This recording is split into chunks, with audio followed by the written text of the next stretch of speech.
పిడుగుపాటు, ఒక్క పిడుగుపాటు ఒక కుటుంబాన్ని మొత్తం రోడ్డు పాలు చేసేస్తుంది. ఒక ఇంట్లో చదువుకున్న పిల్లల జీవితం ఆగమవుతుంది.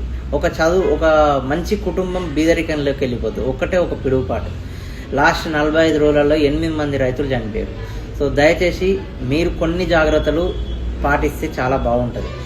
ఈ పిడుగుపాటు వల్ల ప్రధానమంత్రి సురక్ష బీమా యోజన కింద మీకు 2 లక్షల వరకు ఆర్థిక సాయం ఉంటుంది. ఓకే, మళ్ళీ ఈ స్టేట్లో కూడా ఒక 2 లక్షల వరకు ఆర్థిక సాయం ఉంటుంది.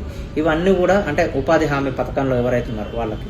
సో ఇవన్నీ కూడా తెలియక చాలామంది నాలెడ్జ్ లేక అప్లై చేయకపోవడం, ఇవన్నీ ఎందుకు ఉపయోగపడతాయి అంటే మీకు వాళ్ళ కుటుంబానికి ఎంతో కొంత ఆర్థికంగా చేయూతనిచ్చిన వాళ్ళు అవుతారు. చదువుకున్న వాళ్ళు దయచేసి షేర్ చేయండి, ఎడ్యుకేట్ చేయండి మీ చుట్టుపక్కల ఉన్న వాళ్ళకి. సో పిడుగుపాటుకు ముందుగా మీరు 30-30 అనే ఒక రూల్ ఉంటుంది. సో మీకు మెయిన్గా మెరుపు కనిపించిన తర్వాత 30 సెకండ్ల వ్యవధిలో గర్జన వినిపించిందంటే మీరు ఫిక్స్ అయిపోవాలి. ఓకే, దూరం జరగాల్సిన టైం అని.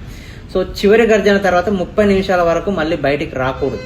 ఓకే, ఆర్టికల్ కూడా షేర్ చేస్తాను మీకు, స్క్రీన్ మీద చూడండి. సో మీకు ఆల్రెడీ తెలిసి ఉంటుంది. పిడుగు అవకాశాలు ఉన్నప్పుడు వాతావరణ మార్పులు సంభవించినప్పుడు మీరు కొన్ని విషయాలు గుర్తుపెట్టుకోవాలి. ఒకటి ఏంటంటే చెట్ల కింద నిలబడడం, ట్రాన్స్ఫార్మర్లు వీటికి దూరంగా ఉండడం, హైట్ తక్కువ ఉండే ప్రదేశాలలో నిలబడడం, కిందికి వంగినప్పుడు మీరు చేతులు అనేవి ఇట్లా వంగినప్పుడు మీరు చేతులు అనేవి ఇట్లా నేలకు టచ్ చేయొద్దు అనమాట. ఓకే, అర్థమవుతుందా? ఇవన్నీ పిడుగుపాటుకు ముందు కొన్ని జాగ్రత్తలు చాలా మందికి తెలియకపోవచ్చు. దయచేసి మీ ఫ్యామిలీ గ్రూప్లలో ఎక్కడన్నా పెట్టండి. ఎందుకంటే పిడుగుపాటు అనేది అసలు ఏమి అన్ఎక్స్పెక్టెడ్ థింగ్. ఒక ఫ్యామిలీలో ఏదన్నా జరిగినప్పుడే తెలుస్తుంటుంది దాని వాల్యూ. సో అందరు అన్నదమ్ములు వీళ్ళు ఉంటారు, బావికాడ వ్యవసాయదారులు ఉంటారు, రైతులు ఉంటారు, కార్మికులు. సో వాళ్ళకి హెల్ప్ చేసిన వాళ్ళు ఉంటారు. ఎవరైనా ఉంటే మీ గ్రూపులలో పెట్టుకోవచ్చు. ఆర్థిక సాయం కూడా మీకు ఉంటుంది కాబట్టి అది కూడా చెప్పిన.